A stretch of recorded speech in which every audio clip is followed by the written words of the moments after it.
lapha kwezasekhaya News lana kwezasekhaya TV. Abantu bakuleli bathi kuzofanele ukuthi kuqinisekiswe ukuthi abantu banolwazi olunzulu ngomlando wabantu abansundu.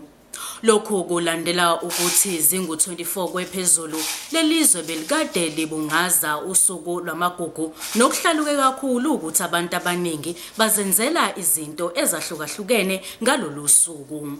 Khona noma kukuhle ukuthi isizwe semnyama sigqoke sihlobe ngomhla ka-24 kodwa kuningi okusilahlekelayo ngayo indaba yosuku lwamasiko. Kumele sibheke ukuthi ulimi lwethu lusekhona yini, sibheke ukuthi amahubo sisawazi yini amahubo akaZulu, sibheke ukuthi imigidi eminingi yesiZulu sisayiqonda yini ukuthi yenzakala kanjani, kungabe ukuthi sijabulela ukuhloba nje kuphela. I don't think abantu bazikhathaza or bazixaka noma bazihlupha ngokuthi imvelaphi yabo kahle kahle iqhamukapi. So I think sokwaba nje sisathatha isilungu, izinto ezenziwa esilungwini. Bright day, like people get excited, a day off, or it's a holiday, we go swim, but the actual meaning of Heritage Day, I don't think people care about it. Inyunyana yothisha isathu lapha esifundazweni ithi kuzofanele ukuthi uhulumeni kanjalo nomnyango wezemfundo emazingeni aphansi kuzwelonke balule isikhathi sokuthi abafundi bakamatikuletsheni bakwazi ukubhala ngendlela izivivinyo zabo. Lenyunyana ithi sincane kakhulu isikhathi esisele abafundi abazosebenzisa ukuvivela lezi ivivinyo njengoba lelizwe kade libanjwe i-lockdown. Umphakathi uthi ziningi kakhulu izinto kufanele ukuthi zenziwe ukuqinisekisa ukuthi abafundi bakamatikuletsheni bakulungele ukubhala isivivinyo zabo. Hambisana kakhulu nombono noma nesiphakamiso sikasathu ngoba icorona siyazi sonke ukuthi si-affectile emotionally, physically, mentally sibadala, so you can only imagine ukuthi ey'nganeni kwenzakaleni. And futhi sizwile imbiko ukuthi baningi othisha abashonile ngenxa yayo icorona, so akusizo zonke futhi iy'ngane bey'funda ey'thole ithuba lokuthi ikwazi ukuqeqeshwa during isikhathi se-lockdown. Ngivulana impela nenhlangano yothisha isathu uma ithi sesincane isikhathi sokuthi sekungabhalwa nonyaka. Mina bengingafisa ukuba uhulumeni enze iy'nhlelo ey'thile baqale ngonyaka ozayo uqala babhale ngoba inkundla zinkulu manje. Uhulumeni wesifundazwe salapha kwaZulu Natal uthi kuzofanele ukuthi kube nokubambisana nezinhlaka zomphakathi, amaphoyisa kanjalo nezikhulu zikahulumeni ukulwisana nezinkinga zasemaplazini. Kubikwa ukuthi izigameko zokudlwengulwa kwabantu, ukubulawa kwabalimi, ubandlululo zingezinye zezinto ezidlalubi emaplazini akulesi sifundazwe. Nokho umphakathi uthi lokhu kufanele ukuthi kusukunyelwe.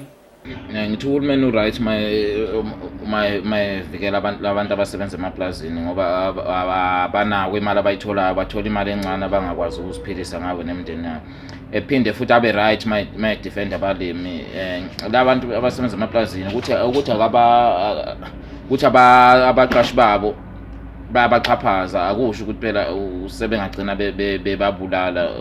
Ngakho lokho kufanele bahlale phansi balungise inkinga zabo. Ababengamasosha omkhonto wesizwe bamashe eThekwini basabisa ngokuthi bafuna ukwenza isifundazwe sakwaZulu Natal ukuthi singabuseki. Lamasosha akhala kakhulu ngobuholi benhlangano ye-African National Congress abathi bugcwele inkohlakalo.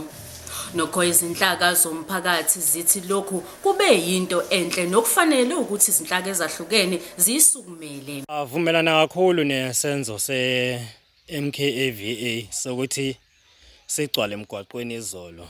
Into edala ukuthi ngivumelane izathu lokho ukuthi bebethinta ama-issues omphakathi wakithi, ikakhulukazi ahlukumeza umphakathi wakithi. Into yokuqala ukuthi abokufika abahambe kulelizwe. Ngiyavumelana lokho.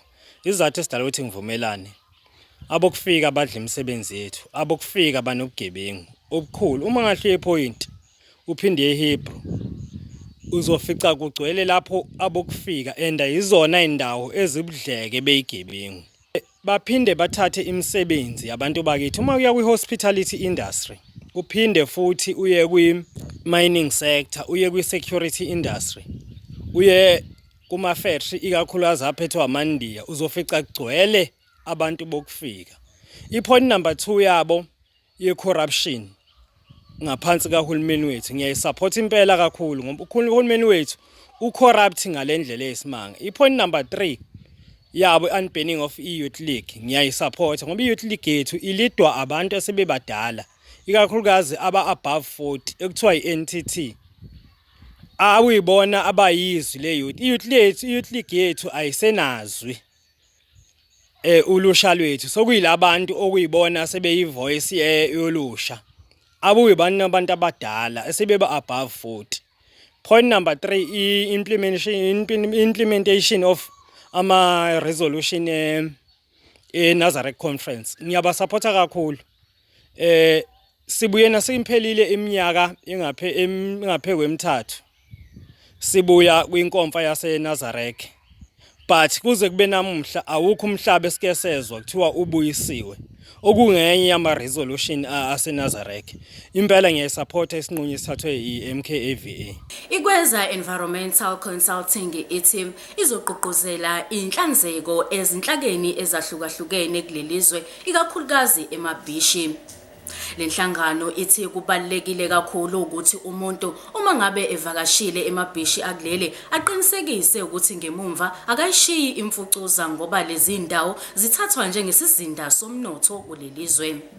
Umphakathi uthi lokhu kubalekile kakhulu. Abantu banesivumelano nohulumeni noma uhulumeni unesivumelano nabantu ukuthi nanini uyowakha amasu nezindawo zokuthi kube nezindawo zokungcebeleka, zokujabula nezovumela isimo sokukhululeka kubantu. Amabhishi ingxenye yalezo zindawo. So ukhuculula kwawo kubalulekile. Uhamba phambili ngoba agcine ekuthenini abantu bencebeleke, bejabule, kanye nokuthola nje umoya womuntu. Kodwa kunabantu besintu nabo bathola usizo usizo lokuxhumana nabantu bakubo ngokuye emabhishi. Into esiyenza iminyaka.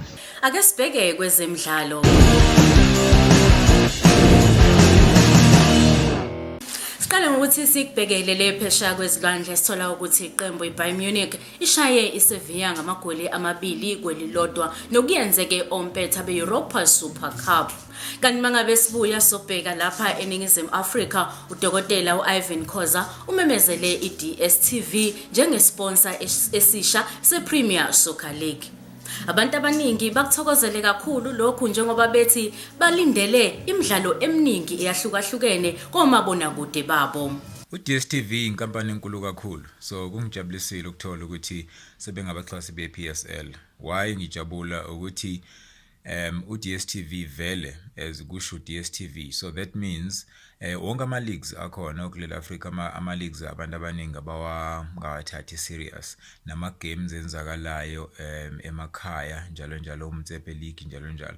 I do hope ukuthi DStv uzokwazi ukuthi manje kuvele lokho ku-TV, kungabe ukuthi uzwa ama-results kuphela. Ukuqoka ka-DStv njengabaxhasi be-PSL kuyinto engijabulise kakhulu ukuyibona mawuzobheka ukuthi uDStv selokhu wabakhona kusazwe nokwebhola, siyabona sekuvela imidlalo eminingi kanjalo na-TV.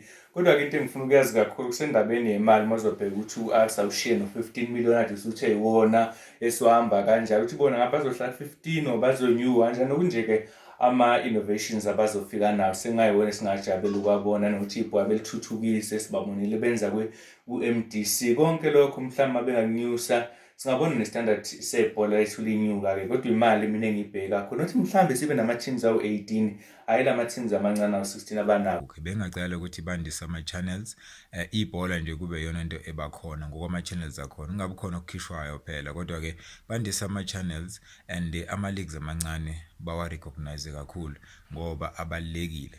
Siyaziguqisa lapha izindaba esithi ngezambe phambili kulelisonto. Uma unodaba ofisa ukuthi sikulandelele lona, xhumana nathi kule mininingwane evelayo lapho escreenini sakho.